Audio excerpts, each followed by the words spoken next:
Mr. Chikalu said, let's get into business. So let us get our program started, ladies and gentlemen. We have a very interesting panel discussion that will be kicking off our program today.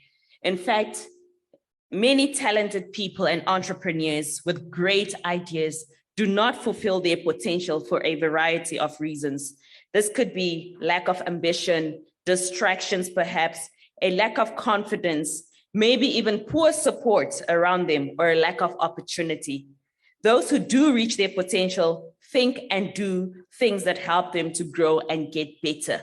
One of those things is definitely attending summits and platforms such as these.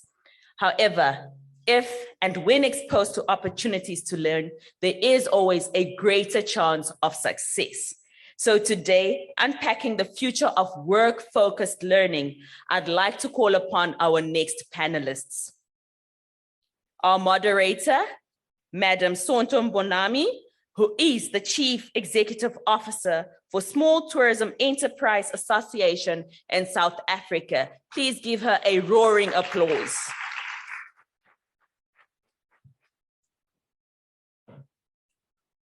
Our first panelist, who is Madam Devota Mdachi, who was here yesterday as well and imparted very good knowledge to us. She is a lecturer from the National College of Tourism in Tanzania. Another huge applause, please. Madam Mamello Mofokeng. She is a co-founder and CEO of Saturated from South Africa. Looks like it's a powerhouse on my stage today.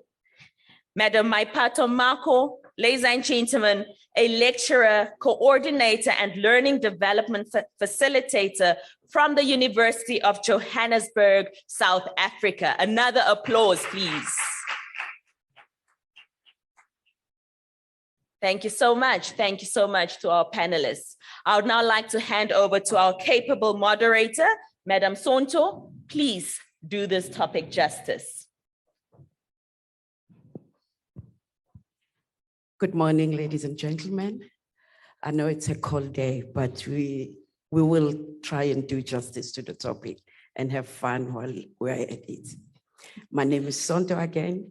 I'm from South Africa, from an organization called Small Tourism Enterprise Association. I actually feel honored to be sitting here in this panel. In South Africa, it's a youth month, June. So we're starting the youth month since it's the 1st of June. So I truly feel honored to be here and addressing the youth. We are here to unpack future of work-focused learning.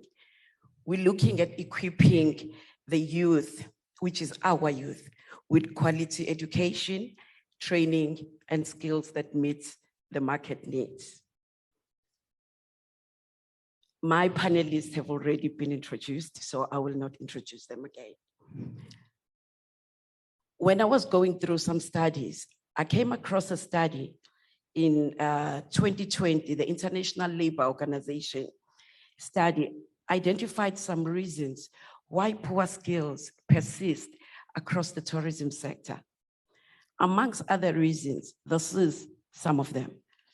The public training institutions either cannot keep with the sector growth or do not exist in the first place, and governments prioritize investment in infrastructure rather than the supply of skills. That was the first one. The second one was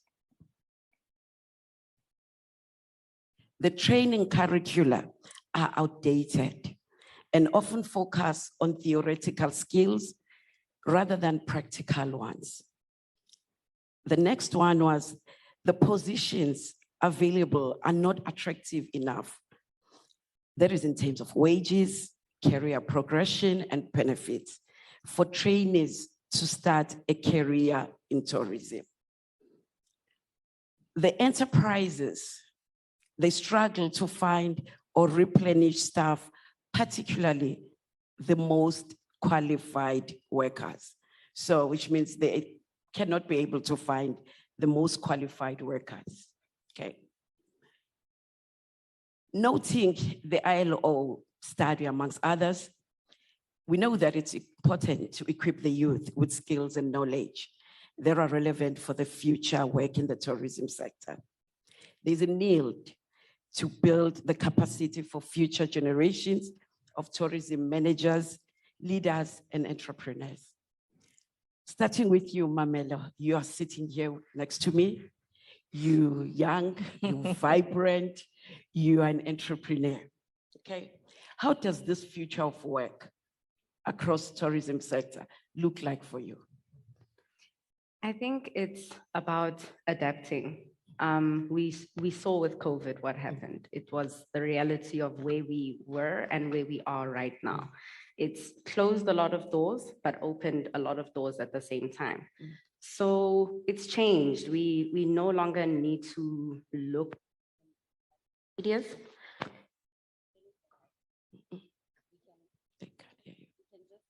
Give her the mic. The mic. We have a lot of access to opportunities. This summit, as an example, we are all here, we all woke up, we took the time to come and embark knowledge or to gain knowledge. It's as easy as opening your laptop. It's as easy as opening your phone. It's as easy as utilizing AI tools and upskilling yourself so that you can also expose yourself to opportunities. So you need to be open to growing. You need to keep track of what skills are in demand, and you need to get a lot of mentorship and just push yourself, jump in the water and swim. So it's a matter of being open-minded and upskilling yourself. As she mentioned, skills transfer is very important, and not all institutions are going to give us those skills that we need. It's up to yourself, and you need to practice, and you need to find a good mentor. So the jobs are not going to look like how they were yesterday, but you need to make sure that you are ready for tomorrow. Thank you. We need to adapt. We need to be open and be prepared to grow.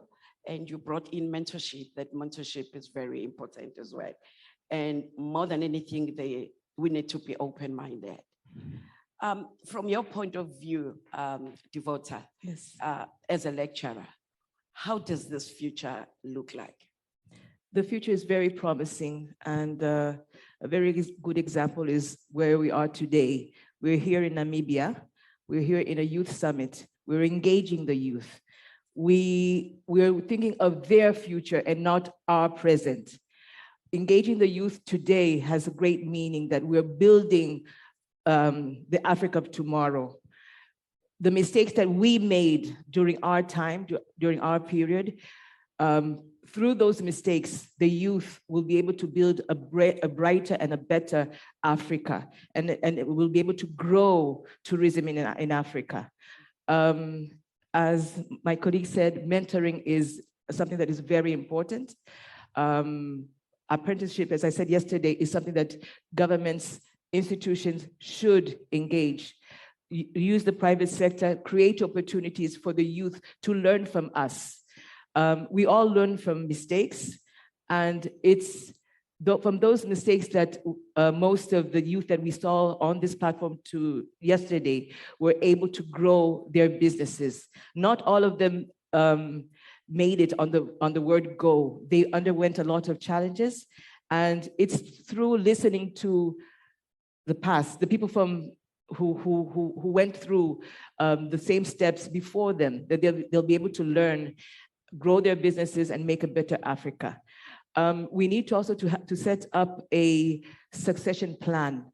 Most most governments, most institutions, and even companies do not have succession plans for tomorrow. Who's going to take up your position when you leave?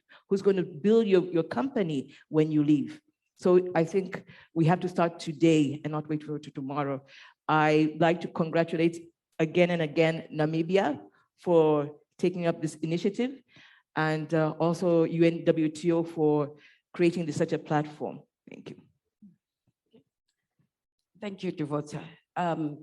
You you pick up that we made mistakes in the past, and which the youth sometimes cannot afford to make. And I also refer to us as dinosaurs. You know, some of us still find it difficult in the digital world.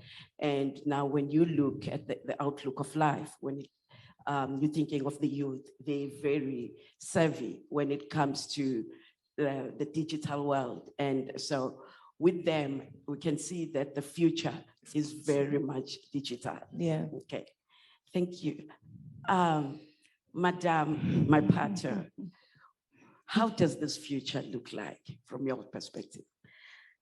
I think we cannot predict the future, of course, unless if there is people who are prophets who are sitting here. You know, it's not quite certain what we can, you know, we can't predict the future, but we can follow trends to kind of guide what the future looks like in terms of future work in tourism, right? And the emerging trends that we are picking up now in tourism is that sustainable tourism is a thing, it's growing now. You know, and Africa being rich in natural resources and cultural heritage, there is a need for conscious travelers, right? Where people are not just traveling for the sake of leisure. They want to be involved in cultural immersion. They want to be involved in community development. When we talk about future work, we also need to look at technological advancement because things are moving. There's online book. One thing that COVID taught us is that evolution and movement is happening, and technological advancement must be part of future work within tourism, where we teach young people within the sector about the different opportunities that are there. I mean, Mamello is doing an excellent work with what she's doing. So the technological advancement, social media marketing, digital marketing needs to be introduced within the tourism sector, because now you're not only doing marketing the old way. There's digital marketing, social media is a huge thing, cultural immersion as well, where travelers now are looking for authentic cultural experiences. So this opens doors and creates opportunities for young people. If I'm a traveler and I'm a conscious traveler and I'm going to a community, I want to be able to leave a mark, right? But the young people in that community, then they can get the skills and the help from the government to say, listen, you can be an interpreter, right? You can, local tour guides can be there to assist. So as much as we want opportunities from the government, but if we look at the future and look at sustainable tourism, technological advancement, and cultural immersion, it opens up doors for future work for the young people within Africa. So that if we take advantage of that, the future work of tourism is going in the right direction. Going back to what the ILO study said, that the curricula is outdated and often focus on theoretical skills rather than practical ones. There is a need for the tourism education to be redesigned by changing the nature of what is taught and how it's taught, to build the capacity for the youth and to lead the industry into a sustainable future. The educational institutions need to be capacitated to invest in education and training that will meet the conditions and the requirements of future work. So there's the whole drive with regards to redesigning. What should educational institutions, Mamello, do to redesign and offer curricula and programs that will make learners market relevant straight from school? I think it depends on the institution itself. You do have your private institutions that will give you, if you go to a hospitality school, and a specific education platform that gives you those relevant skills or what you need to know. But what I think is truly, truly important is getting practical skills. So you have to learn by doing. You have to sometimes see somebody else do it, duplicate it, and master that skill. So as much as the institution can give you the knowledge that you need, it's up to you to get the practical training. So position yourself in a place where you know that the person who's going to teach you is going to teach you something that is relevant to the industry. And that way you are able to grow. Because as much as we can learn in theory, it's much better to get practical training and practical skills and doing your vocational work, volunteering, getting mentorship. And yeah, I think mentorship is number one, because your mentor will guide you and she will let you know this is what you need to do, and they have that experience. Devota, Yes. you're currently doing an amazing job. You're mentoring young women who are tour operators. These are women who look up to you. And they look up to you to teach them what they cannot learn at school. You are a role model to these women. You incorporate what they were not taught at school. Taking that into consideration, what should the educational institutions be doing to redesign? The same question. To redesign and offer programs to make them market relevant. Just what I said yesterday, we at the National College of Tourism, we looked at what was going on, the trend. We looked at what the industry wanted, not what our institution wanted. Yeah. So we had to review our curriculum so that it incorporated the latest developments in tourism and what the industry wanted, so that we could meet the market's demand. Yes, I am an advisor to the Tanzania Women Tourism Operators Association. There are young girls who are vying to enter into tour operations.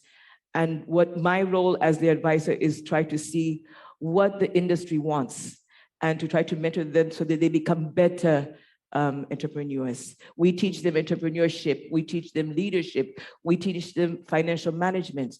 We teach them so many things that could build them, things that they were not taught at school. And by doing so, they've been able to excel. So what we need to do right now is to uphold our education systems so that they can reflect what the market needs and not what our institutions want. Okay.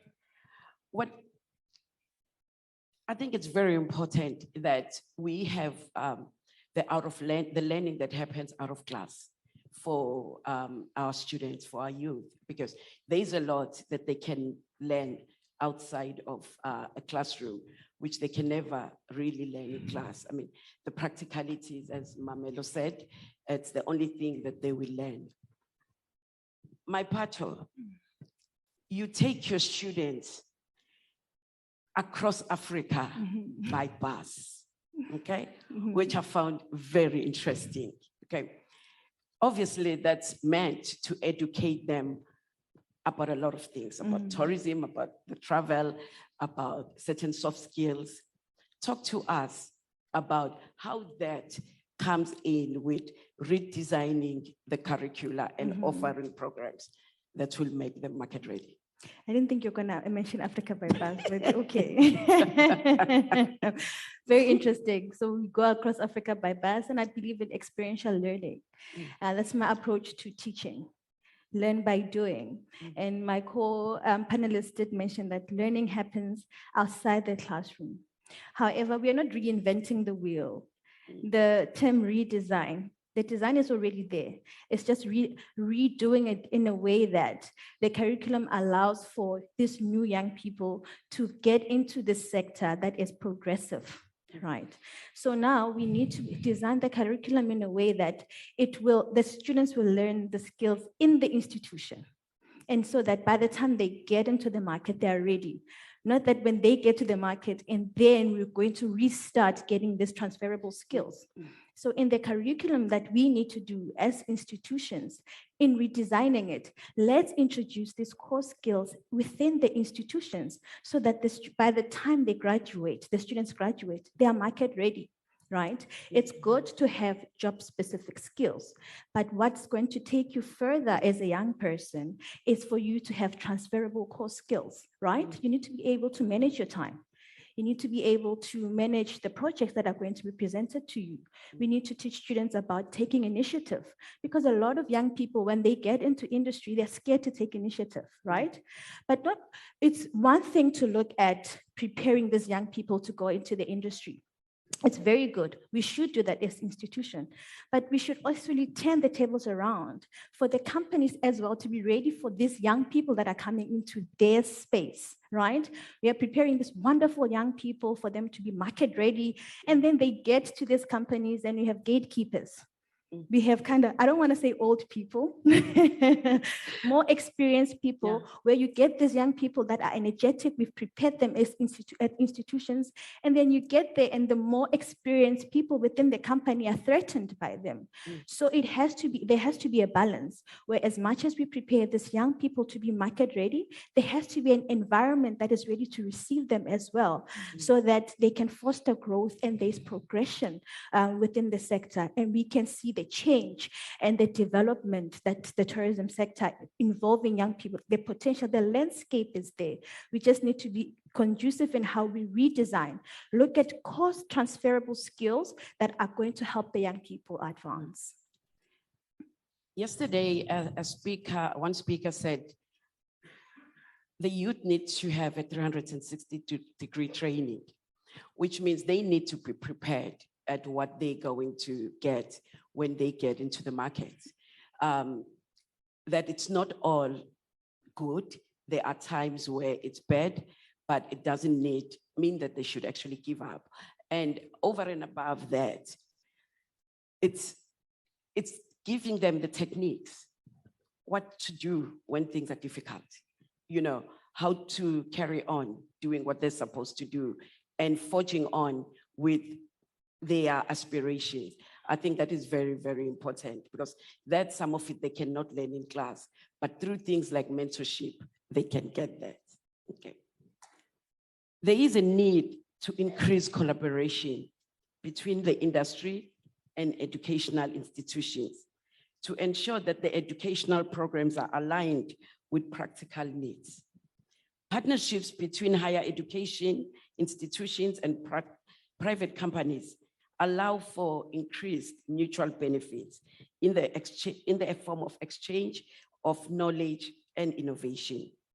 These partnerships not only offer job opportunities for students, but also they help them flourish in the long term after graduation and in their chosen careers.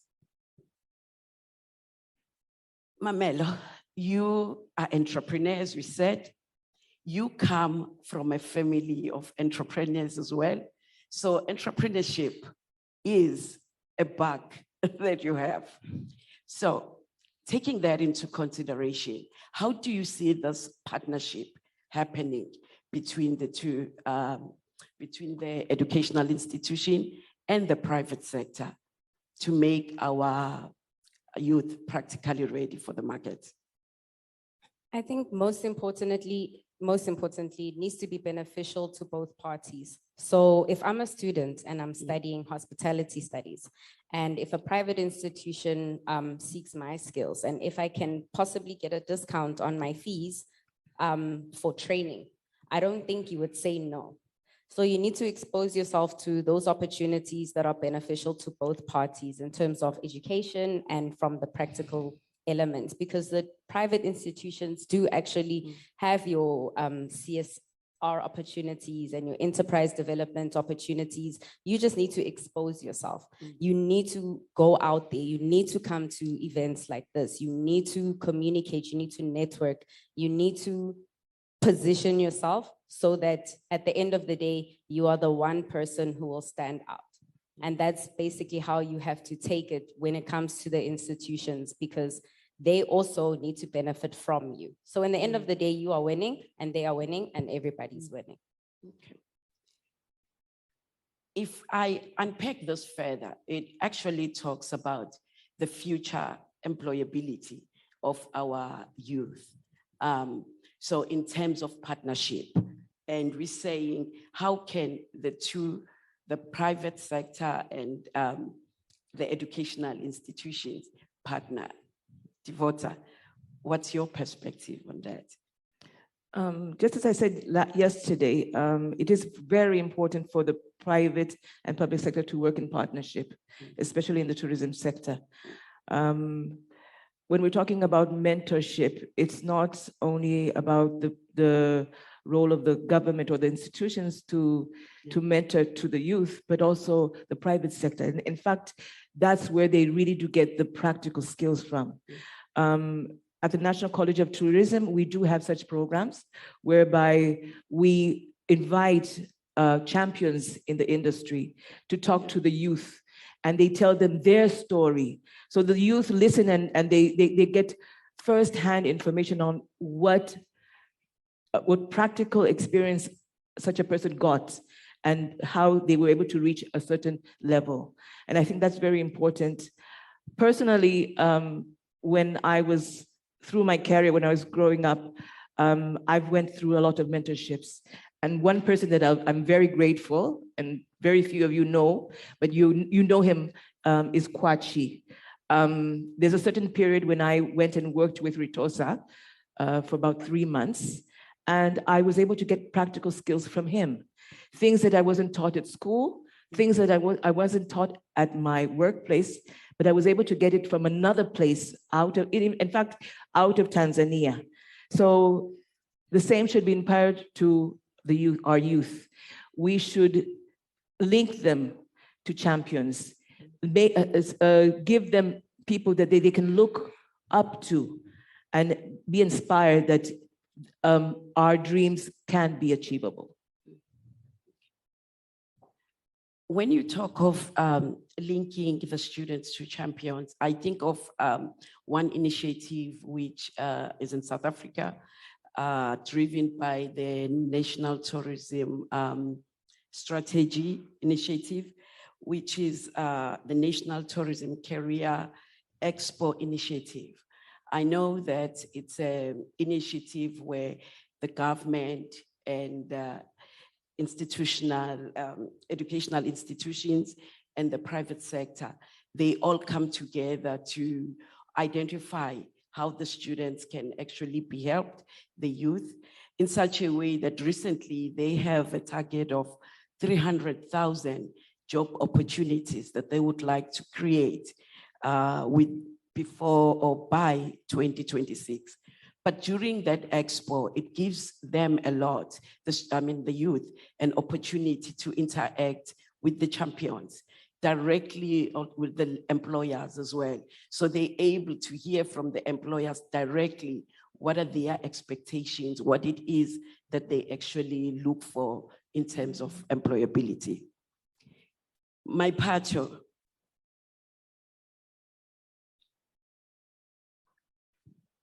How can the educational institutions partner with the private sector when you look at it from your point of view, also being a lecturer, being in the educational institution? Mm-hmm.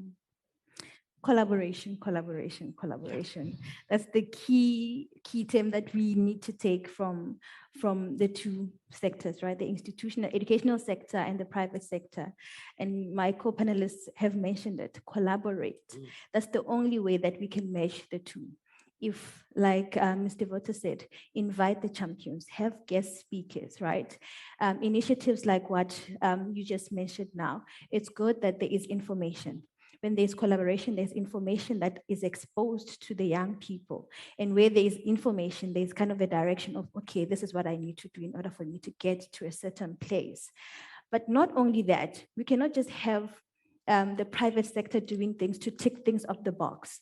No, our goal is to employ 300 and something young people. It's good, it's a goal, but what is it sustainable? What is the sustainability plan? So in this collaboration, there has to be a sustainability plan so that we don't just create jobs and in the next 5 years, those 300 and something young people are unemployed or they don't know what to do. So there has to be a sustainability plan in these collaborative partnerships between the institution and the private sector. Thank you. I'd like just to add something. You know, sometimes tourism, I still believe, is not taken seriously. The are times when students, when they want to pass, they just go to tourism, you know, because they've heard that tourism is an easy way of getting a qualification. And that doesn't give a good thinking about what tourism is, because there is more to tourism. And it is important that we make our youth to take tourism seriously, and they know that there is a good careers in tourism, and they could be leaders, and they could be big business entrepreneurs within tourism. Mhm. We have come to the end of our discussion. Are there any questions? I hope they are from the youth. Okay, thank you. If you can just direct your question to the panelists that you would like to ask a question.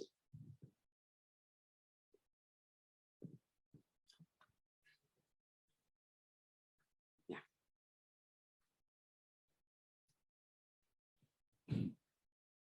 Good morning. I'll just keep it quick.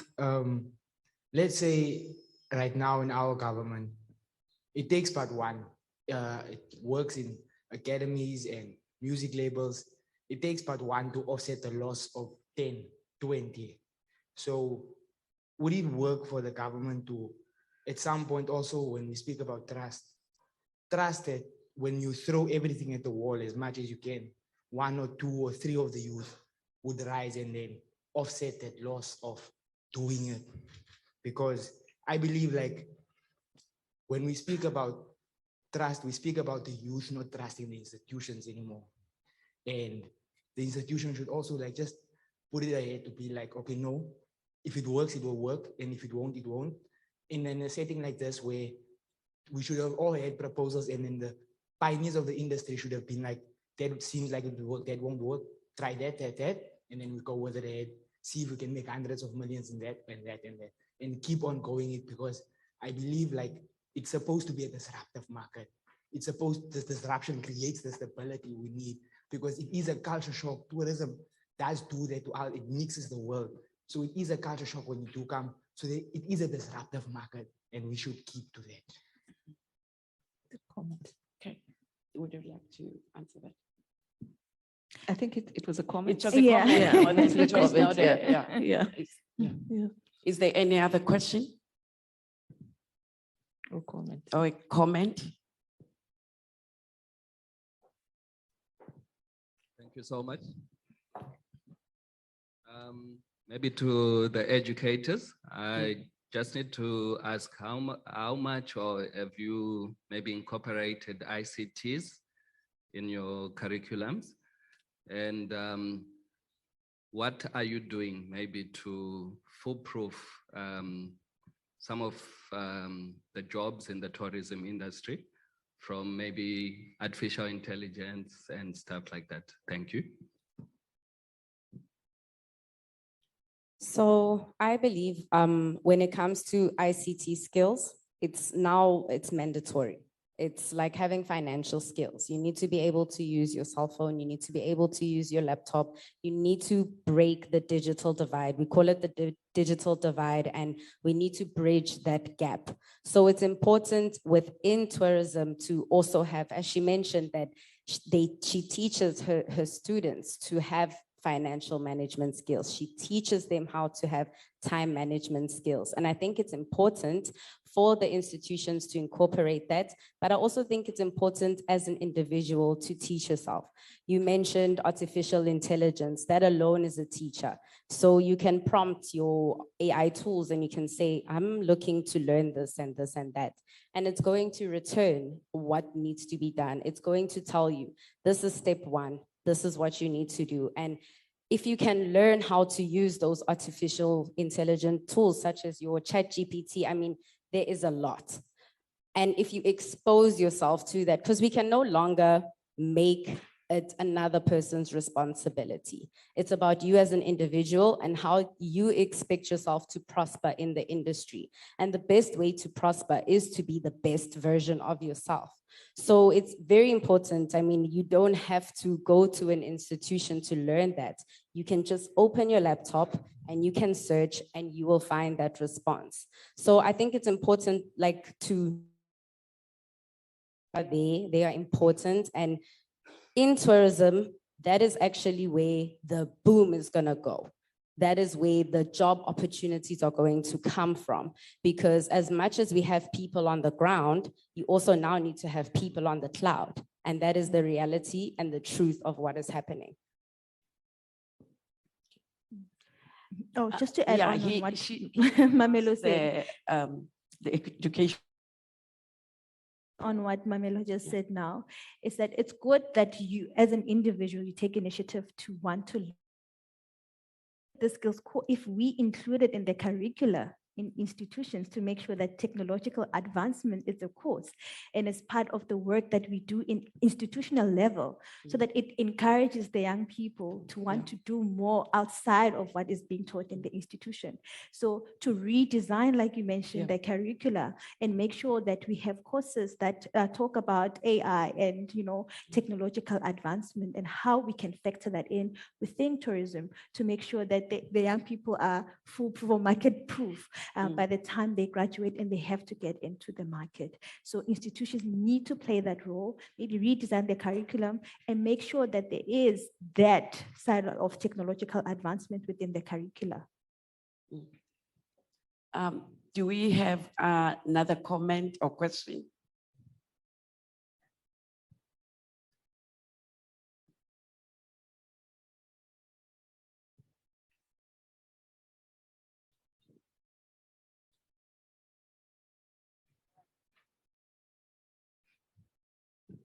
So this will be our last comment. Unfortunately, our panelists did mention that we have to learn time management skills as to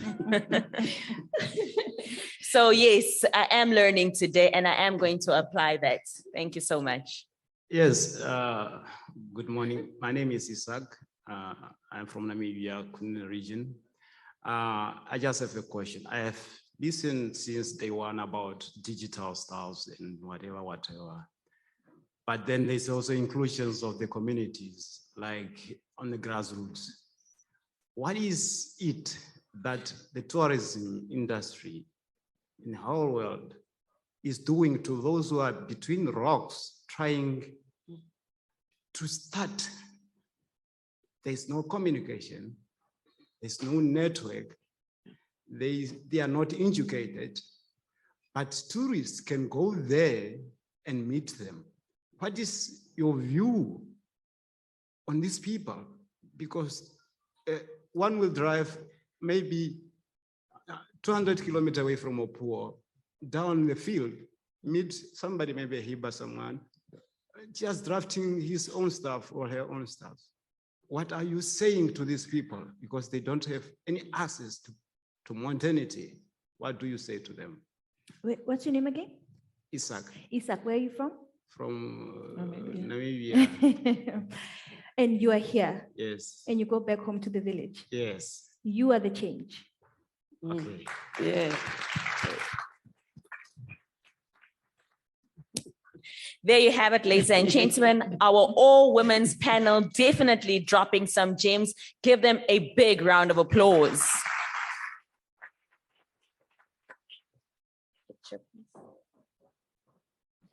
Ladies, I'd like you to please strike a pose before you leave the stage.